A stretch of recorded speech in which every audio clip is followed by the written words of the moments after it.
Welcome to master mind of GK. एक बार फिर से आप लोग का स्वागत है मास्टर माइंड ऑफ जीके में। फ्रेंड्स, आज बिहार पुलिस फायरमैन के लिए जीके जीएस का सिलेबस के अनुसार 70 महत्वपूर्ण प्रश्न लेकर आए हैं। पूरा वीडियो आप लोग जरूर देखिएगा। फ्रेंड्स, एग्जाम आपका पूरी संभावना है कि जनवरी में हो जाए, तो समय अब बहुत कम है। अभी से आप लोग सीरियसली तैयारी में लगे रहें। 8 बजे रात को मैं लाइव क्लास आता हूं, तो लाइव क्लास में आप लोग जरूर जुड़िएगा। और जो स्टूडेंट चैनल को सब्सक्राइब नहीं किए, चैनल को सब्सक्राइब कर बेल आइकन को जरूर दबा दिएगा, तभी आपका लाइव क्लास का नोटिफिकेशन और जब भी कोई मैं महत्वपूर्ण वीडियो अपलोड करूंगा तो उसका नोटिफिकेशन जाएगा। ठीक है फ्रेंड्स, आप लोग गेस करते चलिएगा। 70 क्वेश्चन को देखेंगे। फ्रेंड्स, वीडियो अच्छा लगे तो लाइक जरूर करिएगा, दोस्तों में शेयर जरूर करिएगा। आज का पहला सवाल है, मदुरई शहर किस नदी के तट पर स्थित है? मदुरई शहर, गेस कीजिए इसका करेक्ट आंसर क्या होगा। तो करेक्ट आंसर हो जाएगा फ्रेंड्स आपका वेगई नदी पे है। ठीक है, ऑप्शन नंबर सी इसका करेक्ट आंसर हो जाएगा। वेगई नदी पे आपका मदुरई पड़ता है। देखिए, आपका मदुरई है जो आपका तमिलनाडु का प्राचीन शहर है, जो आपका संगम काल में पांड्य वंश की राजधानी, पांड्य राजवंश की राजधानी थी। तो ये भी याद रखिएगा कि संगम काल में पांड्य वंश की राजधानी कहाँ थी? तो मदुरई। ये भी क्वेश्चन पूछा जाता है। तो दो सवाल हो गया। एक तो मदुरई शहर किस नदी के किनारे तट पर स्थित है, तो ऑप्शन नंबर सी इसका करेक्ट आंसर होगा। और ये जो मदुरई है जो संगम काल में पांड्य वंश की राजधानी थी। चलिए सवाल नंबर 2 देखते हैं। आपका है कि डॉक्ट्रिन ऑफ लैप्स नीति, ठीक है, हड़प नीति का नाम आप लोग सुने होंगे, तो इसी को अंग्रेजी में कहा जाता है। तो डॉक्ट्रिन ऑफ लैप्स नीति किसने अपनाई थी? तो 2 नंबर सवाल का करेक्ट आंसर हो जाएगा आपका लॉर्ड डलहौजी। 3 नंबर सवाल को देखें, कंप्यूटर नेटवर्क के संबंध में टीसीपी का विस्तार क्या होता है? ठीक है फ्रेंड्स, जैसे एक होता है LAN, लेन का तो लोकल एरिया नेटवर्क, ये भी पूछा जाता है, याद रखिएगा। तो ये सब देखिए इंपॉर्टेंट है। तो इसका होता है जैसे लेन का लोकल एरिया नेटवर्क, उसी तरह से आपका कंप्यूटर नेटवर्क में टीसीपी का पूर्ण रूप क्या होता है, यही पूछा जा रहा है आपका। तो 3 नंबर सवाल का जो आपका करेक्ट आंसर हो जाएगा ऑप्शन नंबर ए हो जाएगा, ट्रांसमिशन कंट्रोल प्रोटोकॉल। याद रखिएगा TCP, ट्रांसमिशन कंट्रोल प्रोटोकॉल। चौथा नंबर सवाल को देखिए। चौथा नंबर सवाल है, पारंपरिक थर्मामीटर में किस तत्व जो प्राकृतिक रूप से अत्यंत जहरीला होता है का प्रयोग किया जाता है? 4 नंबर सवाल का। तो देखिए, जो पारंपरिक थर्मामीटर जनरली जो हम लोग घर में यूज़ करते हैं फ्रेंड्स, उसमें देखिए जो पारा रहता है, तो वो रहता है, पारा रहता है मरकरी, यानी इसका ऑप्शन नंबर बी रहता है। वो बहुत ही जहरीला होता है फ्रेंड्स, इसलिए फूटने के बाद उसको कहीं पे मुंह पे बच्चे लोग कहीं ना लगा ले, इसके लिए उस पर सावधानी बरती जाती है। तो पारंपरिक थर्मामीटर में किस तत्व जो प्राकृतिक रूप से अत्यंत जहरीला होता है का प्रयोग किया जाता है? ये मरकरी पारा का प्रयोग किया जाता है। 5 नंबर सवाल को देखिए, आम आदमी पार्टी का गठन किस वर्ष में किया गया था? अच्छा सवाल है फ्रेंड्स। आम आदमी पार्टी का गठन, आम आदमी पार्टी का शॉर्ट फॉर्म क्या है फ्रेंड्स? AAP। ठीक है, आम, A फॉर आम, A फॉर आदमी, P फॉर पार्टी, आप। ठीक है, AAAP। तो इसका जो गठन हुआ था फ्रेंड्स 26 नवंबर 2012 में आम आदमी का पार्टी का गठन किया गया था। ठीक है, ऑप्शन नंबर आपका ऑप्शन नंबर सी इसका करेक्ट आंसर हो जाएगा। कितना? आम आदमी पार्टी का, यानी कि AAP, इसका गठन आपका कब हुआ था? 2012 में हुआ था। 6 नंबर सवाल को देखिए, निम्नलिखित में से किस प्रधानमंत्री को भारत रत्न पुरस्कार दिया गया है? देखिए इसमें गेस कीजिए 6 नंबर में किसे मिला है भारत रत्न पुरस्कार, प्राप्त कौन किए हैं? तो 6 का जो करेक्ट आंसर हो जाएगा फ्रेंड्स आपका ऑप्शन नंबर आपका बी हो जाएगा। ठीक है, मोरारजी देसाई को आपको मिला, मनमोहन सिंह को नहीं मिला है, चरण सिंह को भी नहीं मिला है, BP सिंह को भी नहीं मिला है। इसमें एक ही ऐसा है मोरारजी देसाई जिन्हें मिला है। अगर देखा जाए फ्रेंड्स, तो देखिए भारत रत्न पुरस्कार में आपका पंडित जवाहरलाल नेहरू को मिला था, लाल बहादुर शास्त्री को भी मिला है, इंदिरा गांधी को भी मिला है, राजीव गांधी को मरणोपरांत दिया गया है, फिर मोरारजी देसाई को। ये मोरारजी देसाई को जो भारत रत्न सम्मान मिला है फ्रेंड्स, आपको कब मिला है? तो याद रखिएगा 1991 ईस्वी में मिला है। अटल बिहारी वाजपेयी को भी दिया गया है फ्रेंड्स, तो याद रखिएगा अटल बिहारी वाजपेयी को भारत रत्न पुरस्कार कब दिया गया है? तो इनको 2015 में अटल बिहारी वाजपेयी को भारत रत्न पुरस्कार दिया गया था, अटल बिहारी वाजपेयी को। तो यहाँ सवाल यही था ना कि निम्नलिखित में से किस प्रधानमंत्री को भारत रत्न पुरस्कार दिया गया है? तो मोरारजी देसाई को 1991 में दिया गया है। साथ में याद रखिएगा अटल बिहारी वाजपेयी को 2015 में दिया गया है। 7 नंबर सवाल को देखें, निम्नलिखित में से विमल शाह द्वारा निर्मित संगमरमर का मंदिर कौन सा है? विमल शाह द्वारा निर्मित। 7 नंबर सवाल का करेक्ट आंसर हो दिलवाड़ा। ठीक है, दिलवाड़ा का जो जैन मंदिर है फ्रेंड्स, वो आपका इसका करेक्ट आंसर होगा दिलवाड़ा मंदिर है। निम्नलिखित में से विमल शाह द्वारा निर्मित संगमरमर का मंदिर कौन सा है? तो ये देखिए दिलवाड़ा मंदिर जो संगमरमर से बना हुआ है, जिसका निर्माण विमल शाह के द्वारा आपको करवाया गया था। तो 7 का जो आपका करेक्ट आंसर हो जाएगा ऑप्शन नंबर ए हो जाएगा। 8 नंबर सवाल को देखें, 8 नंबर सवाल है फ्रेंड्स कि एक चम्मच जो पानी में टेढ़ा दिखता है किसका उदाहरण है। देखिए बिहार पुलिस फायरमैन में इसी टाइप का क्वेश्चन पूछा जाएगा फ्रेंड्स। 10वीं कक्षा के समकक्ष सिलेबस में चेंज हुआ है, मैट्रिक लेवल का क्वेश्चन रहेगा ये सब। देखिए आपका मैट्रिक में फिजिक्स में पढ़ना है तो मैट्रिक का क्वेश्चन भी जरूर आप लोग देख लीजिएगा। मैं मैट्रिक का भी टोटल सोशल साइंस और साइंस में करवा दूंगा। तो चलिए देखिए यहाँ पर करा, एक चम्मच जो पानी में टेढ़ा दिखता है किसका उदाहरण है। 8 का जो करेक्ट आंसर हो जाएगा फ्रेंड्स अपवर्तन के कारण होता है। ठीक है, एक चम्मच जो पानी में टेढ़ा दिखता है किसका उदाहरण है, तो अपवर्तन के कारण है। या तो पानी में डाला हुआ छड़ी भी टेढ़ा प्रतीत होता है तो अपवर्तन के कारण होता है। या तो पानी में जो आपका कॉइन डाला रहता है फ्रेंड्स, तो इसे सभी को याद रखिएगा। तो ये आपका चम्मच टेढ़ा दिखता है किसके कारण, तो अपवर्तन। ऑप्शन नंबर 20 का करेक्ट आंसर हो जाएगा 8 का। चलिए 9 नंबर सवाल को देखिए कि चिलियांवाला युद्ध कब लड़ा गया था। ठीक है, चिलियांवाला युद्ध 9 का। तो देखिए चिलियांवाला युद्ध है जो 1848 से 49 में लड़ा गया था। ठीक है, ऑप्शन नंबर आपका 9 का करेक्ट आंसर हो जाएगा ऑप्शन नंबर सी। तो इसका 1800 आपका 49, तो इसका सेशन था 48-49 फ्रेंड्स, तो ऑप्शन में दिया हुआ है 49, तो correct answer option number C होगा। चिलियांवाला युद्ध कब लड़ा गया था, तो 1849 में। जैसे कभी कभी पूछता है फ्रेंड्स वाटरलू का युद्ध कब हुआ था, तो 1815 ईस्वी में हुआ था। तो ये सब कुछ फेमस है फ्रेंड्स, ये सब याद रखेगा। तो चिलियांवाला युद्ध कब लड़ा गया था, तो 1849 ईस्वी में। वाटरलू का 1815 में लड़ा गया था, ये भी आप लोग याद रखेगा। वाटरलू का युद्ध कब हुआ था। अब देखिए फ्री स्टाइल शब्द किस खेल से संबंधित है, तो 10 नंबर सवाल का करेक्ट आंसर क्या हो जाएगा, 10 का जो हो जाएगा फ्रेंड्स आपका तैराकी से। ठीक है, इसको ट्रिक से याद रखिए, फ्री, जब हाथ फ्री रहेगा तभी तो फ्री स्टाइल से तैरेगा। ठीक है, तो तैराकी इसका करेक्ट आंसर हो जाएगा। दोनों हाथ जब फ्री रहेगा तभी तो इस तरह से याद कर लें। फ्री स्टाइल है जो शब्द किस खेल से जुड़ा हुआ है, तो ये तैराकी से जुड़ा हुआ है। 11 नंबर सवाल, पूर्व चोल राजाओं में किसे सबसे महान माना जाता है। बहुत अच्छा सवाल। पूर्व जो चोल राजा है उसमें सबसे महान माना जाता है किसको फ्रेंड्स, तो आपको करिकला को माना जाता है। 11 नंबर सवाल का जो करेक्ट आंसर हो जाएगा ऑप्शन नंबर सी हो जाएगा। ये करिकला को चोल राजाओं में, पूर्व चोल राजाओं में सबसे महान माना गया है करिकला को। 12 नंबर सवाल को देखिए। 12 नंबर सवाल है, निम्न में से कौन सी श्रेणी पुणे में विकसित भारत की सर्वप्रथम सुपर कंप्यूटर श्रेणी है। तो 12 का जो करेक्ट आंसर होगा फ्रेंड्स परम, नाम सुने होंगे परम 8000।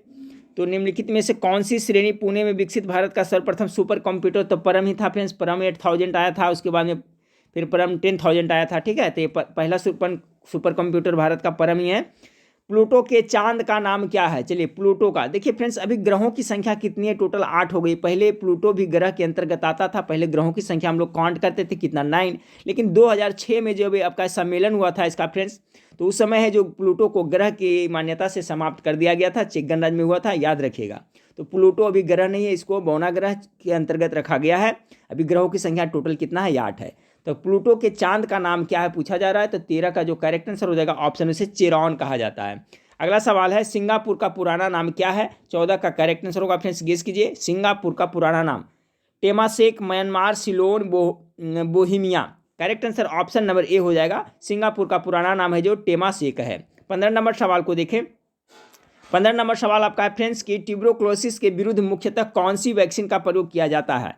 देखिए ट्यूबरक्लोसिस फ्रेंड्स जिसको टीबी हम लोग कहते हैं, तो टीबी के लिए आप बीसीजी का टीका दिया जाता है। मेरे ख्याल से सभी को पता है, जो नवजात शिशु होते हैं फ्रेंड्स उसको 24 घंटा के अंदर बीसीजी का टीका लगा दिया जाता है। और ये बीसीजी का टीका है जो आपका टीबी रोग से बचाव के लिए ही लगाया जाता है। ठीक है, इसका करेक्ट आंसर होगा। एक है डीपीटी का टीका फ्रेंड्स, तो देखिए 3 चीज के लिए लगाया जाता है। डी से डिप्थीरिया हो गया फ्रेंड्स, डिप्थीरिया के लिए लिया जाता है। फिर उसके बाद में आपका डीपीटी है ना, तो आपका डिप्थीरिया हो गया, टी4 टिटनेस हो गया और कुकर खांसी। ठीक है, डीपीटी का टीका है जो डिप्थीरिया, टिटनेस और कुकुर खांसी के लिए लगाया जाता है, ये भी आप लोग याद रखिएगा। तो दोनों इंपॉर्टेंट है। बीसीजी का टीका ट्यूबरक्लोसिस टीबी से बचाव के लिए, डीपीटी का रोग हो गया डिप्थीरिया, टिटनेस और काली खांसी, कुकुर खांसी के लिए लगाया जाता है डीपीटी का, ये भी याद रखिएगा। अगला क्वेश्चन है 16 नंबर सवाल आपका है, कर यानी टैक्सेस की कटौती के बाद व्यक्ति के पास उपलब्ध आय को क्या कहते हैं। बहुत अच्छा सवाल है फ्रेंड्स। मान लिया कि हम अर्निंग आपका 5 से 10 लाख है, तो इसमें से सरकार टैक्स काट लेती है, तो उसके बाद जो आपके पास आय बचती है उसको क्या कहा जाता है। सवाल नंबर 16 का उसको हम लोग कहते हैं प्रयोग के लिए उपलब्ध आय। ऑप्शन नंबर ए 16 का करेक्ट आंसर है। बहुत अच्छा सवाल है कि टैक्स यानी टैक्स कटौती के बाद व्यक्ति के पास उपलब्ध आय को क्या कहते हैं, तो प्रयोग के लिए उपलब्ध आय। ऑप्शन नंबर ए 16 का करेक्ट आंसर हो जाएगा।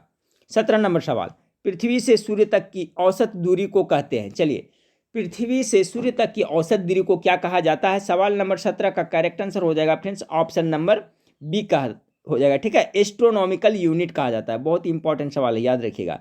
पृथ्वी से सूर्य तक की जो औसत दूरी है उसका नाम दिया गया एस्ट्रोनॉमिकल यूनिट। लंबी दूरी की मात्रक सभी लोग याद रखिएगा फ्रेंड्स, प्रकाश वर्ष है। एक प्रकाश वर्ष प्रकाश वर्ष से जो लंबी दूरी की मात्रक है, उससे भी बड़ा लंबी दूरी का मात्रक है तो उसको हम लोग क्या कहते हैं? पारसेक कहते हैं। ठीक है, क्योंकि एक पारसेक बराबर कितना होता है? 3.26 प्रकाश वर्ष होता है। तो दोनों याद रखिएगा। अगर पूछ दिया जाए लंबी दूरी का मात्रक तो कौन कौन है?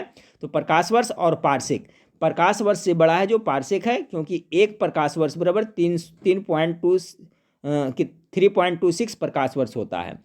तो देखिए, पृथ्वी से सूर्य तक का औसत दूरी को एस्ट्रोनॉमिकल यूनिट कहा जाता है। 17 का बी करेक्ट आंसर हो जाएगा। 18 नंबर सवाल देखिए फ्रेंड्स, कि तलवार जैसी चोंच वाली हमिंग बर्ड के बारे में विशेष क्या है? हमिंग बर्ड नाम सुने होंगे फ्रेंड्स। सवाल नंबर 18 को देखें। 18 का जो करेक्ट है इसकी चोंच इसके शरीर से लंबी होती है। ठीक है, जो हमिंग बर्ड होता है तो इसका जितना बॉडी होता है फ्रेंड्स उससे ज़्यादा कहीं लंबा इसका क्या होता है? चोंच होता है। चलिए अगला सवाल को देखते हैं।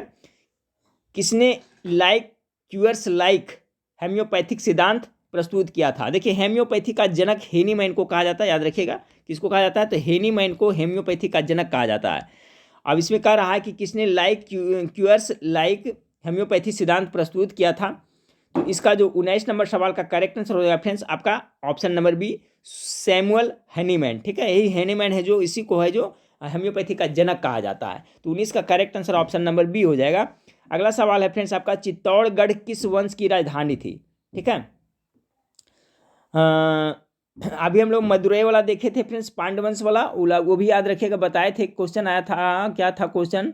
बताए थे फ्रेंड्स कि संगम काल में मदुरई है जो पांड्य वंश की राजधानी थी। ठीक है, संगम काल में पांड्य वंश की राजधानी मदुरई थी। और यहाँ पर है चित्तौड़गढ़ किस वंश की राजधानी थी? तो 20 नंबर सवाल का जो करेक्ट आंसर होगा ऑप्शन नंबर सिसोदिया वंश। सिसोदिया वंश की राजधानी तो चित्तौड़गढ़ थी। 21 नंबर सवाल को देखें। कह रहा है कि किसने प्रशासनिक प्रबंधन विचारधारा के विरुद्ध वैज्ञानिक प्रबंधन विचारधारा प्रस्ताव प्रस्तुत किया था? अच्छा सवाल है फ्रेंड्स। किसने प्रशासनिक प्रबंधन विचारधारा के विरुद्ध वैज्ञानिक प्रबंधन विचारधारा का प्रस्तुत किया था? 21 का जो करेक्ट आंसर हो जाएगा फ्रेंड्स ऑप्शन नंबर आपका बी हो जाएगा। ठीक है, फ्रेडरिक टेलर ने किया था। किसने किया था? फ्रेडरिक टेलर ने। तो सवाल नंबर 21 का जो करेक्ट आंसर हो जाएगा आपका ऑप्शन नंबर बी हो जाएगा।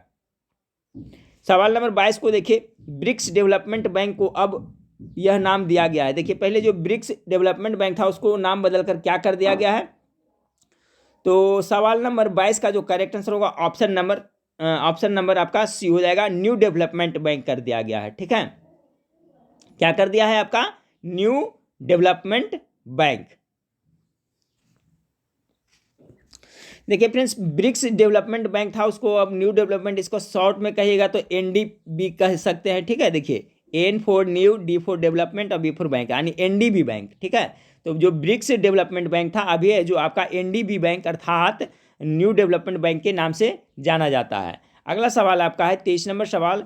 ABO खून ग्रुप प्रणाली का आविष्कार किसने किया था? ठीक है, यानी कि ए ग्रुप बी ग्रुप हो, यानी कि ब्लड ग्रुप का खोज के बारे में कर रहा है फ्रेंड्स। तो मेरे ख्याल से सभी को पता होगा कि कार्ल लैंडस्टीनर ने ब्लड ग्रुप का खोज किया था। AOB ग्रुप का खोज किसने किया था? तो कार्ल लैंडस्टीनर इसका करेक्ट आंसर हो जाएगा। आप लोग गेस करते चलिएगा फ्रेंड्स फटाफट। मास प्रति यूनिट वॉल्यूम क्या है? 24 नंबर सवाल का करेक्ट आंसर बताएं। तो 24 का जो करेक्ट आंसर हो जाएगा फ्रेंड्स ऑप्शन नंबर आपका सी, घनत्व हो जाएगा। मास प्रति यूनिट वॉल्यूम क्या है? तो मास प्रति यूनिट वॉल्यूम को ही तो क्या कहते हैं? डेंसिटी कहते हैं, घनत्व कहते हैं ना, इसका फॉर्मूला होता है। तो मास प्रति यूनिट वॉल्यूम क्या है? तो घनत्व है। 24 का करेक्ट आंसर सी हो जाएगा। 25 नंबर सवाल, रेडियो सक्रियता का आविष्कार किसने किया था? चलिए इसका जवाब आप लोग फटाफट कर लें 25 का। तो रेडियो सक्रियता, रेडियो एक्टिविटी का खोज हेनरी बेक्वेरेल ने किया था फ्रेंड्स, ऑप्शन नंबर सी 25 का करेक्ट आंसर होगा। 26 नंबर सवाल को देखिए। उस प्रक्रिया का क्या नाम है जिसमें ठोस वस्तु सॉलिड सीधे ही गैस में परिवर्तित हो जाती है? चलिए बताइए फ्रेंड्स, इसमें अंग्रेजी में दे दिया 26 का। तो उधर पातन का नाम सुने होंगे फ्रेंड्स। तो 26 का करेक्ट आंसर हो जाएगा, उसको क्या हो जाएगा? सब्लिमेशन होता है ना, ऑप्शन नंबर ए इसका करेक्ट आंसर हो जाएगा। उस प्रक्रिया का क्या नाम है जिसमें ठोस वस्तु सॉलिड सीधे गैस में परिवर्तित होता है? सब्लिमेशन कहा जाता है। 26 का करेक्ट आंसर क्या हो जाएगा? सब्लिमेशन हो जाएगा। देखिए ये जैसे कपूर ले लें फ्रेंड्स, तो कपूर है जो क्या है, पदार्थ के तीनों अवस्था में वो नहीं होता है, परिवर्तित होता है। कपूर को जब गर्म करिएगा फ्रेंड्स तो ठोस अवस्था से डायरेक्ट गैस में आ जाएगा, और गैस को फिर जब ठंडा करिए, गैस को भी संपीड़ित करिएगा तो फिर पुनः ठोस अवस्था में आ जाएगा। तो उसी को उधर्पातन कहते हैं। ठीक है, तो सब्लिमेशन याद रखिएगा, उधर्पातन विधि वही है। तो ऑप्शन नंबर ए इसका करेक्ट आंसर हो जाएगा 26 का। 27 नंबर सवाल देखिए, ट्विटर किसने स्थापित किया था? ट्विटर। 27 का जो करेक्ट आंसर हो जाएगा फ्रेंड्स आपका ऑप्शन नंबर डी होगा। इवान विलियम्स ने ट्विटर की स्थापना किया था, तो 27 का करेक्ट आंसर डी हो जाएगा, इवान विलियम्स। अगला सवाल है, हमारे ग्रह धरती का नाम किस भाषा से उत्पन्न हुआ है? ठीक है, हमारे ग्रह धरती का नाम किस भाषा से उत्पन्न हुआ है? 28 का जो आपका करेक्ट आंसर हो जाएगा फ्रेंड्स ऑप्शन नंबर सी, अंग्रेजी भाषा से। ठीक है, अर्थ हमारे ग्रह धरती का नाम किस भाषा से उत्पन्न हुआ है? तो अंग्रेजी। 28 का करेक्ट आंसर सी हो जाएगा। 29 नंबर सवाल को देखिए, निम्नलिखित में से विटामिन ए का अच्छा स्रोत क्या है? तो सभी को पता होना चाहिए फ्रेंड्स, गाजर खूब खाइए, इससे आँख की रोशनी बनी रहेगी। ठीक है, इसलिए गाजर हमारे आँख के लिए बहुत ही जरूरी है। गाजर में भरपूर रूप में विटामिन ए पाया जाता है। ठीक है, अगला सवाल है 30 नंबर सवाल, निम्नलिखित में से कौन से विकल्प में भारत के उपराष्ट्रपति बनने हेतु अर्हता नहीं है? भारत के उपराष्ट्रपति बनने हेतु अर्हता कौन सा विकल्प में नहीं है? चलिए ध्यान से सुनिएगा, मैं पढ़ते चलता हूँ। सवाल नंबर 30 का, भारतीय नागरिक एक तो आपका होना ही चाहिए, तो है। 35 वर्ष की आयु से अधिक, ये भी है। लोकसभा की सदस्यता का धारक, यही नहीं है फ्रेंड्स। ठीक है, 30 नंबर सवाल का ये नहीं, कोई जरूरी नहीं है कि लोकसभा की सदस्यता का धारक हो तभी उपराष्ट्रपति बनेगा। बाकी राज्यसभा की सदस्यता का धारक ये आपका है। ठीक है, तो ऑप्शन नंबर सी ये है जो आपका उपराष्ट्रपति के लिए जो योग्यता अर्हता है वो फॉलो नहीं कर रहा है। ठीक है, तो ऑप्शन नंबर सी इसका करेक्ट आंसर हो जाएगा।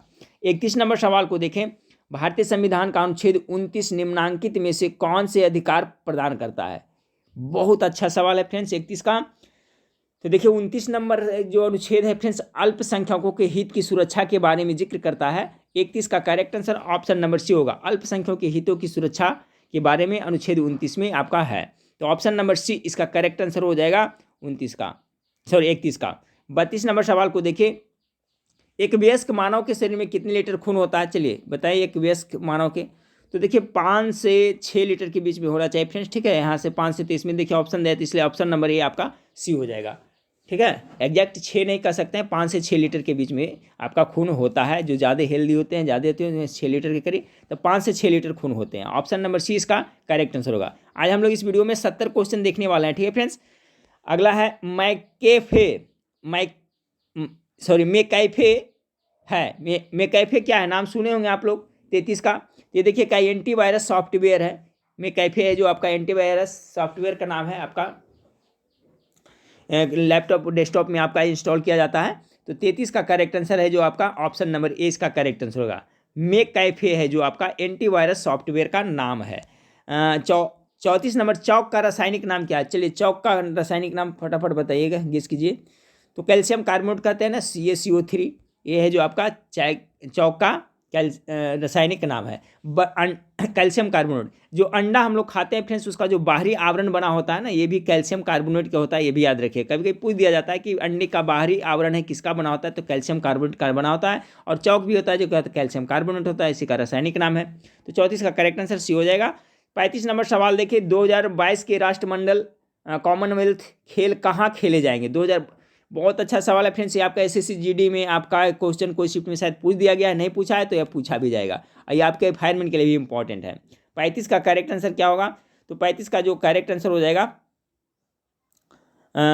आपका 35 का होगा, ये बर्मिंघम में खेला जाएगा। ठीक है फ्रेंड्स, ऑप्शन नंबर बी इसका करेक्ट आंसर होगा 35 का। 36 नंबर सवाल को देखिए, भारत के बंटवारे की घोषणा किस तारीख को की गई थी? चलिए, भारत का जो बंटवारा हुआ वो किस तारीख को घोषणा कर दी गई थी? तो आपका ये कर दी गई थी फ्रेंड्स 3 जून 1947 को, याद रखिएगा। ऑप्शन नंबर 20 का करेक्ट आंसर हो जाएगा।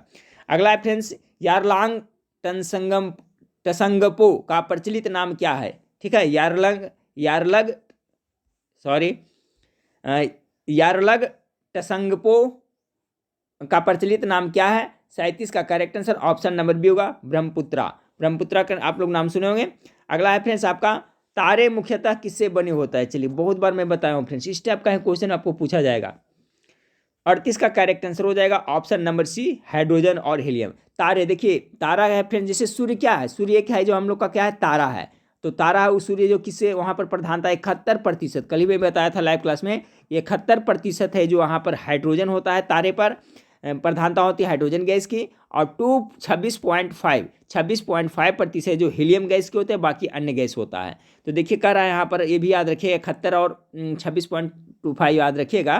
तारे मुख्यतः किसके बने होते हैं? तो हाइड्रोजन और हीलियम के। तो हाइड्रोजन की प्रतिशत कितना होता है? 71%, और हीलियम का प्रतिशत कितना होता है? तो 26.25% होता है, याद रखिएगा, ठीक है। और तारे पर जो फंक्शन होता है फ्रेंड्स, वो नाभिक अनियंत्रित नाभिकीय संलयन की प्रक्रिया होती है, जिसपे आपका हाइड्रोजन बम आधारित है। 39 नंबर सवाल को देखें, निम्नलिखित में से कौन सा उपकरण रासायनिक ऊर्जा को विद्युत ऊर्जा में परिवर्तित करता है?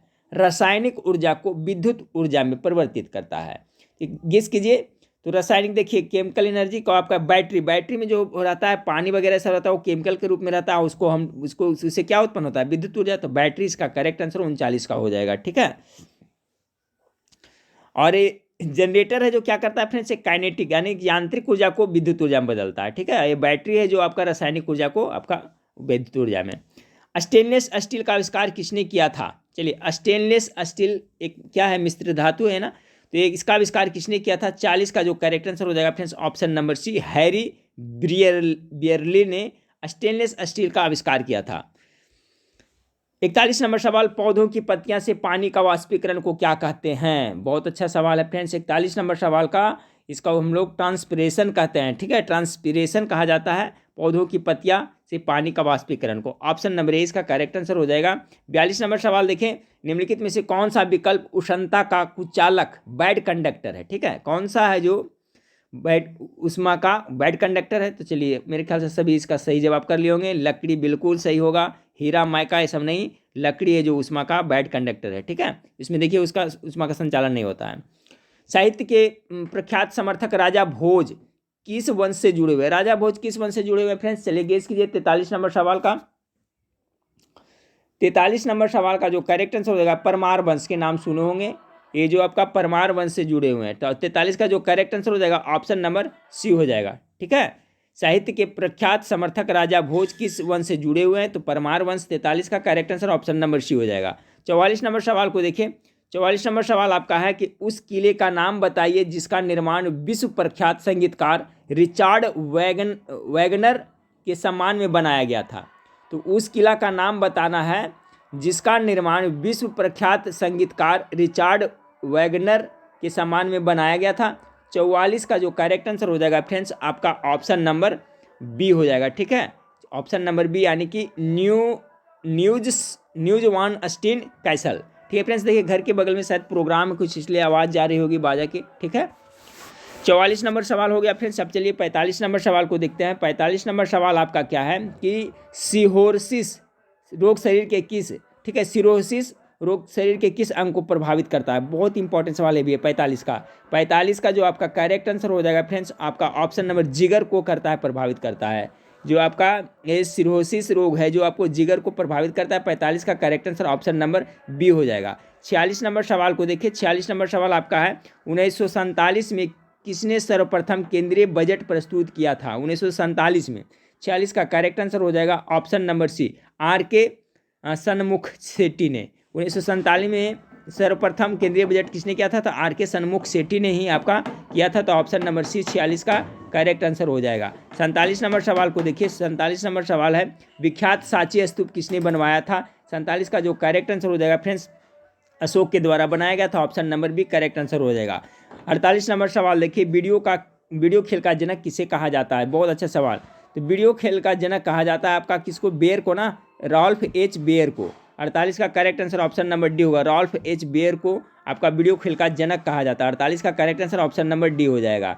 49 नंबर सवाल को देखें, 49 नंबर सवाल आपका है श्रीलंका राष्ट्र की पहली राजधानी कौन सी थी? चलिए, श्रीलंका की पहली राजधानी क्या थी? तो 49 नंबर सवाल का जो करेक्ट आंसर हो जाएगा फ्रेंड्स ऑप्शन नंबर सी आपका अनुराधापुरा था, ठीक है। श्रीलंका राष्ट्र की पहली राजधानी कौन सी थी? तो अनुराधापुरा।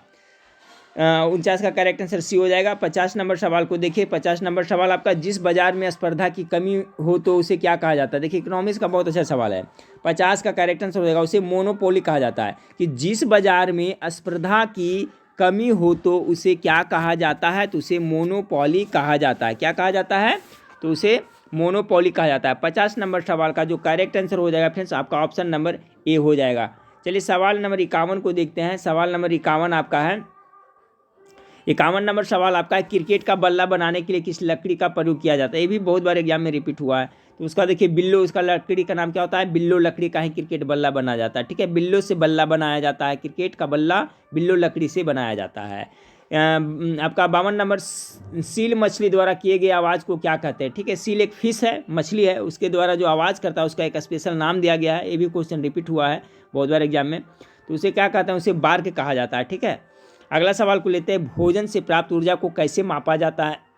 तो जो भोजन से हम लोग को ऊर्जा मिलता है उसको कैलोरी के रूप में मापते हैं। मेरे ख्याल से सबको पता होगा, ऑप्शन नंबर ए हो इसका करेक्ट आंसर हो जाएगा। पानीपत के तीसरे युद्ध में अहमद शाह अब्दाली से किसने युद्ध किया था। देखिए पानीपत के तीनों युद्ध का कॉन्सेप्ट आप लोग क्लियर रखिएगा फ्रेंड्स, किससे इससे क्वेश्चन हमेशा पूछा ही जाता है। तो सवाल नंबर कितना आपका है, सवाल नंबर 54 है। 54 के बारे में कह रहा है, पानीपत का तीसरा युद्ध कब हुआ था। तो 1761 ईस्वी में हुआ था पानीपत का तीसरा युद्ध हुआ था फ्रेंड्स। और 54 का जो करेक्ट आंसर आ रहा है आपका ऑप्शन नंबर सी मराठा हो जाएगा। तो पानीपत का तीसरा युद्ध 1761 ईस्वी में अफगान शासक अहमद शाह अब्दाली तथा मराठा शासक बालाजी बाजीराव के बीच में हुई थी। ठीक है, किसके किसके बीच, तो अफगान शासक अहमद शाह अब्दाली तथा मराठा शासक बालाजी बाजीराव के बीच में हुई थी। ठीक है, तब ये हम तो जिसमें आपका मराठा का हार हुआ था।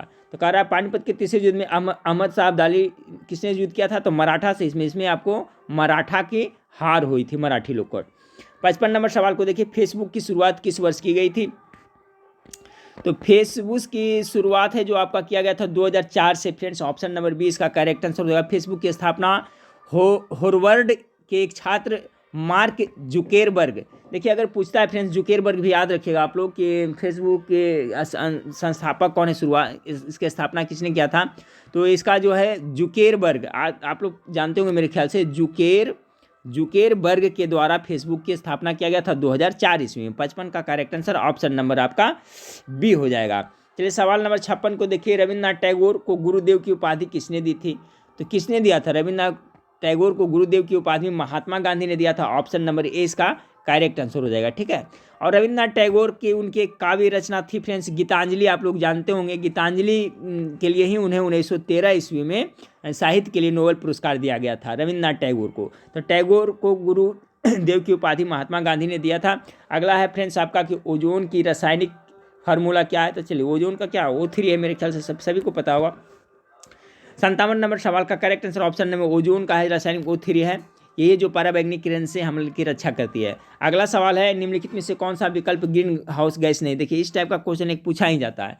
चलिए इसमें कौन सा गैस है जो ग्रीन हाउस गैस नहीं है। 58 नंबर सवाल का correct answer option number D, oxygen है जो ग्रीन हाउस गैस नहीं है। अगला सवाल आपका है, निम्नलिखित में से किसे अरेबियन समुद्र की रानी कहा जाता है। अरेबियन समुद्र की रानी किसे कहा जाता है फ्रेंड्स, तो मेरे ख्याल से पता होगा, कोची को अरेबियन समुद्र की राजधानी कहा जाता है। 60 नंबर सवाल है, निम्नलिखित में से कौन फूल धारण करते हैं। फूल धारण कौन करते हैं, तो 60 का करेक्ट है जो फूल धारण करते हैं उसे एंजियोस्पर्म्स कहा जाता है। ऑप्शन नंबर डी, ये देखिए बहुत ज़्यादा इंपॉर्टेंट है फ्रेंड्स, कि कौन सा फूल को धारण करते हैं, तो फूल धारण करने वाले को क्या कहते हैं, एंजियोस्पर्म्स कहा जाता है। 61 नंबर सवाल को देखें कि ऑक्सीजन युक्त रक्त के माध्यम से हृदय के बाहर जाता है। तो ऑक्सीजन युक्त रक्त है जो आपका महाधमनी के माध्यम से बाहर जाता है। 61 का correct answer option number A हो जाएगा। और देखिए फ्रेंड्स, जो रक्त ऑक्सीजन युक्त रहता है उसे हम लोग शुद्ध रक्त कहते हैं, और जो रक्त है जो CO2 कार्बन डाइऑक्साइड युक्त होते हैं उसे अशुद्ध रक्त कहते हैं।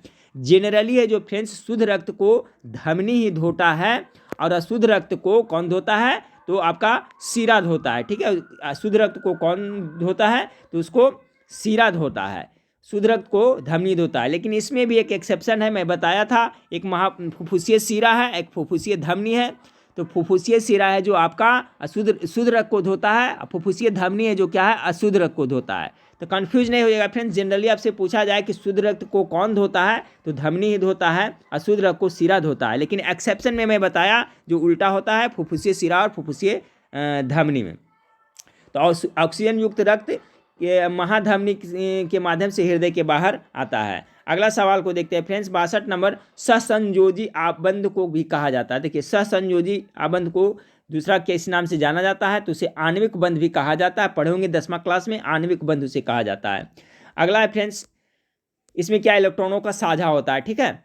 अगला सवाल है, सल्फर और क्लोरीन में किस प्रकार का बंध होता है। जो सल्फर और क्लोरीन में बंध होता है, कैसा बंध होता है फ्रेंड्स, 63 का करेक्ट आंसर ध्रुवीय सहसंयोजक होता है, ठीक है। ऑप्शन नंबर ए 63 का करेक्ट आंसर होगा। 64 नंबर, इनमें से कौन सी एक डेटाबेस प्रबंधन प्रणाली नहीं है। डेटाबेस प्रबंधन प्रणाली कौन नहीं है, तो 64 का जो करेक्ट आंसर हो जाएगा ऑप्शन नंबर डी, कास्मोस है जो आपका डेटाबेस आपका प्रबंधन प्रणाली नहीं है। बाकी सैप, हाना, साइबेस और माई एक्सक्यूएल है जो आपका डेटाबेस प्रबंधन प्रणाली है। कास्मोस है जो आपका नहीं है। 64 नंबर सवाल का जो करेक्ट आंसर हो जाएगा ऑप्शन नंबर डी हो जाएगा। 5 क्वेश्चन और है फ्रेंड्स। 65 नंबर सवाल को देखें, निम्नलिखित में से कौन सी ग्रीन हाउस गैस या ऐसी गैस है जो ओजोन परत को नुकसान पहुंचाते, चलिए तो सबको पता होगा फ्रेंड्स मेरे ख्याल से 65 का।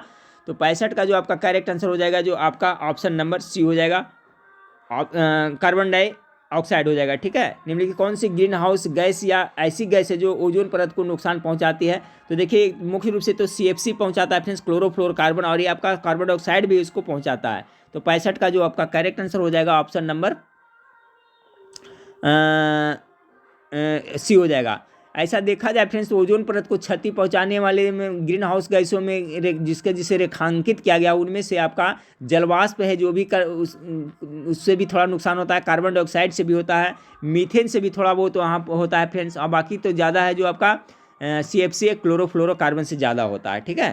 तो यहाँ पर क्वेश्चन अच्छा है कि कौन सा ग्रीन हाउस है ऐसी है जो ओजोन परत को नुकसान पहुंचा सकती है, तो कार्बन डाइऑक्साइड भी पहुंचाती है, जलवाष्प भी पहुंचाती है, उसके बाद में आपका और मैं क्या बताया आपका मीथेन भी पहुंचाती है, और जो सबसे ज़्यादा पहुंचाता है CFC क्लोरोफ्लोरोकार्बन। तो देखिए इस टाइप से क्वेश्चन पूछा जाता है। 66 नंबर सवाल, ABM का पूर्ण रूप क्या है, चलिए 66 नंबर सवाल का करेक्ट आंसर हो जाएगा ऑप्शन नंबर डी होगा फ्रेंड्स। ऑप्शन नंबर डी देखिए इसमें क्या है, एंटी बैलिस्टिक मिसाइल। चलिए ABM का full form anti ballistic missile हो जाएगा। चलिए 67 नंबर सवाल, हाँ फ्रेंड्स तो सवाल नंबर 67 देखिए, सवाल नंबर 67 है, आकार के अनुसार शुक्र का हमारे सौर मंडल में क्रमांक क्या है, ठीक है ना, कैवां स्थान पे आकार के दृष्टिकोण से आता है, ठीक है। इसका देखिए सीक्वेंस सभी लोग याद रखिएगा, मैं पूरा कॉन्सेप्ट क्लियर करा देता हूँ फ्रेंड्स। सबसे बड़ा ग्रह है जो आपका बृहस्पति है, ठीक है, शुक्र का पूछ रहा है ना, तो सबसे बड़ा है जो आपका बृहस्पति है। दूसरा स्थान पे आता है सबसे बड़ा, दूसरा जो आपका हो जाता है शनि हो जाता है फ्रेंड्स, ठीक है। पहला हो गया आपका बृहस्पति, दूसरा हो गया शनि, तीसरा में अरुण हो गया, चौथा में आपका वरुण हो गया, पांचवा में पृथ्वी हो गया, छठा में शुक्र हो गया, ठीक है, छठा में आपका शुक्र हो गया, सातवां में मंगल हो गया, और आठवां में आपका क्या हो गया, बुध हो गया। ग्रहों की संख्या टोटल कितनी है, तो 8 है। तो याद रखिए सबसे बड़ा ग्रह बृहस्पति, उसके बाद में दूसरा पर शनि, तीसरा पर आपका हो गया अरुण, चौथा पे वरुण, अब पांचवा हो गया पर पृथ्वी, छठा पे शुक्र, सातवां पे मंगल और आठवां पे बुध हो गया। तो यहाँ पर क्वेश्चन क्या पूछा जा रहा है फ्रेंड्स, आकार के अनुसार शुक्र हमारे सौरमंडल का कैमा है, तो पांचवा पर तो पृथ्वी है, उसी के बगल में आपका शुक्र है, तो छठा स्थान पे हो जाएगा। और ट्रिक बताता हूँ फ्रेंड्स, पृथ्वी के बारे में कभी नहीं भूल गया, देखिए प से पृथ्वी होता है, प से पांचवा, तो हमारा पृथ्वी पृथ्वी कैमा स्थान पे आता है आकार से, तो पांचवा स्थान पे आता है। अब पृथ्वी के बगल में ही आपका शुक्र है, तो क्या हो जाएगा, छठा स्थान पे हो गया। तो सभी को याद रखिएगा, सबसे बड़ा हो गया बृहस्पति भगवान, इस तरह से याद है, दूसरा पर सरुण है, उसके बाद अरुण भैया है, उसके बाद वरुण भैया है, और पांचवा तो आपको पता है, प से पांचवा, प से पृथ्वी हो गया, छठा पे उसके बगल में शुक्र हो जाएगा, सातवां पे मंगल हो जाएगा, और आठवां पे बुध हो जाएगा, सबसे छोटा ग्रह। 68 नंबर सवाल को देखिए फ्रेंड्स, 68 नंबर सवाल है, वह कौन है जिसने सबसे पहले पृथ्वी की परिधि को मापा था। 68 नंबर सवाल का जो करेक्ट आंसर होगा फ्रेंड्स, इरेटोस्थीनिस ने सबसे पहले पृथ्वी का परिधि मापा था। 68 का correct answer option number C हो जाएगा। 69 नंबर सवाल को देखिए, इलेक्ट्रिक स्टोव का आविष्कार किसने किया था। इलेक्ट्रिक स्टोव का आविष्कार है जो आपका लॉयड ग्रोफ कोपमैन के द्वारा किया गया था। लॉयड ग्रोफ कोपमैन के द्वारा इलेक्ट्रिक स्टोव का आविष्कार किया गया था। 70 नंबर सवाल का हो जाएगा आपका फ्रेंड्स। 70 नंबर सवाल जो है आपका, विशिष्ट गुरुत्व को मापने के लिए इस्तेमाल किए जाने वाले साधन को क्या कहते हैं। देखिए, विशिष्ट गुरुत्व को मापने के लिए जो प्रयोग किया जाता है साधन, उसको एरोमीटर कहा जाता है। फ्रेंड्स 70 का correct answer option number C हो जाएगा। तो उम्मीद करता हूँ फ्रेंड्स ये 70 प्रश्न इंपॉर्टेंट थे और बहुत अच्छा सिलेबस के अनुसार आप लोग को पसंद आया होगा। वीडियो को लाइक जरूर करिएगा, दोस्तों में शेयर करिएगा। 8 बजे फिर मैं आपसे मिलूंगा फ्रेंड्स आपको लाइव क्लास में। चलिए तो नेक्स्ट वीडियो में फिर मिलते हैं। देखने के लिए थैंक यू, धन्यवाद।